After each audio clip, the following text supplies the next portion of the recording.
رحیم دې وخت کې دوست محمد خان سره ناست د تنګي او ستر مشر دی او هغوی د دې یو دلته ګاونډ کې مړی شو نو دوی هم څه جرګه لاړل او د مړي کور والا دې ته قایل کړل چې په جنازه کې هغوی وایي چې موږ انشاءالله ووایو چې جنازه وشوه او الله پاک موږ وکړه درېیمو ته ضرورت نشته نو دوست محمد خان دا سوچ هم څنګه راپیدا کړو. بسم الله الرحمن الرحیم. بس الحمدلله موږ مسلمانان یو، په الله ایمان وروړی دی، پیغمبر علیه الصلاة والسلام باندې ایمان وروړی، د هغه نه بل پیغمبر وروسته راځي نه او هغوی باندې دا نبوت ختم دی. پیغمبر علیه الصلاة والسلام او چې څومره طریقې دي که هغه موږ خپلې کړې او د نبي د الله پاک حکمونه موږ ومنل نو موږ لپاره به دعا جان خیر راشي. پیغمبر علیه الصلاة والسلام تشریف فرما او یو صحابي راغی چې د جعفر رضی الله تعالی عنه وفات شوی دی او د هغې هغه ورته چې صحابه ناست وو، صحابه ته یې تاسو لاړ شئ او هغوی د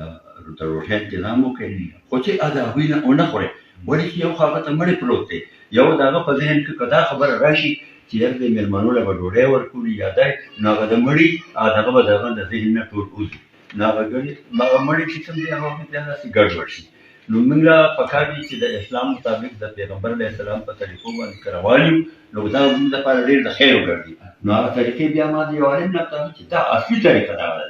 اصلي طریقه دا ده چې تاسو کوم وخت کې ځان باندې خادم بوج کې مړم بوج کې دغه کې د هغې قانون که